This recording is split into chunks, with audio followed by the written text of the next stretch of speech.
hyperbolic geometry. Shortest way to sort of describe it is by saying that it's the geometry that would be detected by a creature living entirely on a tree. If you have, say, something like a tree branching out and you want to go from one branch to another by moving entirely along the tree.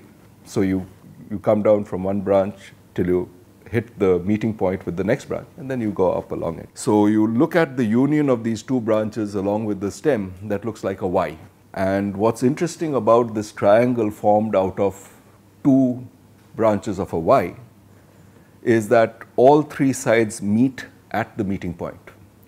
That's certainly not true of triangles that we see in Euclidean space. The other part of the story is that this hyperbolic geometry, if you look at a tree, you will start seeing that the branches become smaller and smaller as we travel towards the tip. Finally, you reach the leaves.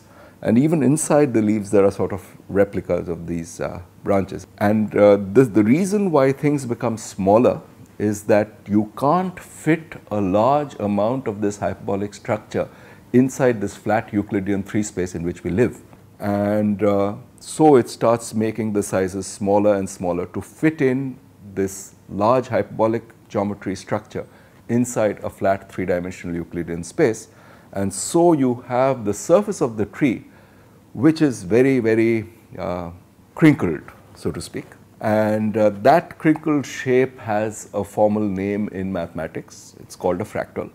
So the surface structure, the 2-dimensional surface of the tree has this fractal structure, and it's an inevitable end product of having a 3-dimensional hyperbolic geometry of a tree underlying it. So this dichotomy between 3-dimensional hyperbolic geometry and a fractal geometry on the 2-dimensional fractal geometry on the boundary is really a kind of naive analog of what I have focused a substantial part of my mathematical career on.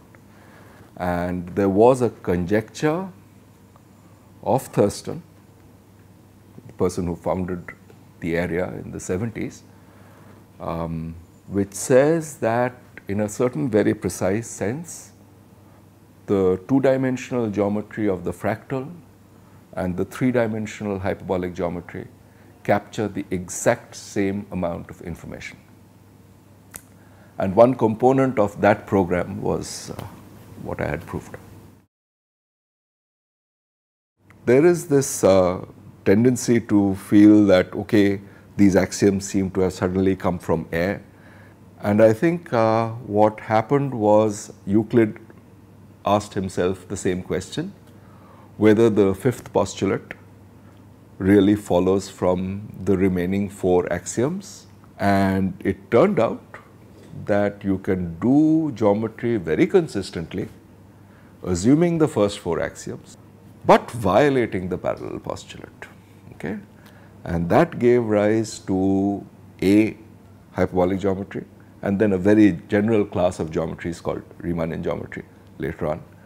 So if students sort of start asking themselves questions about challenging axioms, I mean, when we read it in school, we were told an axiom is a self-evident truth. It's not. Okay? That's just some legacy of a very dictatorial kind of education system. Yeah, it's not. So if students would like to inquire into what's given to them and try to find out new formal abstract structures, then hyperbolic geometry really gives it to you. Ask the question why rather than okay, yes, why are we taking this for granted? Yeah? And that question, if it's serious, it's not just some silly nihilism, but trying to find out underlying structure, then very often it gives rise to deeper mathematics. So I think the toughest challenge that many of us face is in grad school.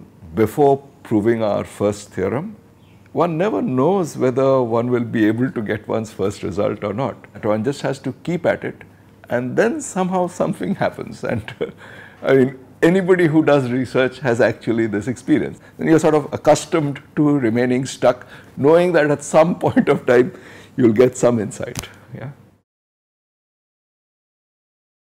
I mean, you have seen many things before you sort of get on with proving something. But this instinct that there is this kind of a structure underlying is what we call insight or intuition. That's probably, I would say, the most powerful thing in the doing of mathematics. Without that, I don't think a person can be a practicing mathematician, really. It's not a formal reasoning process. The formal reasoning sort of comes afterwards. The intuition is sort of tells you, okay, this is the direction I ought to look in. Most indispensable. Otherwise, a computer would be doing mathematics. It does not.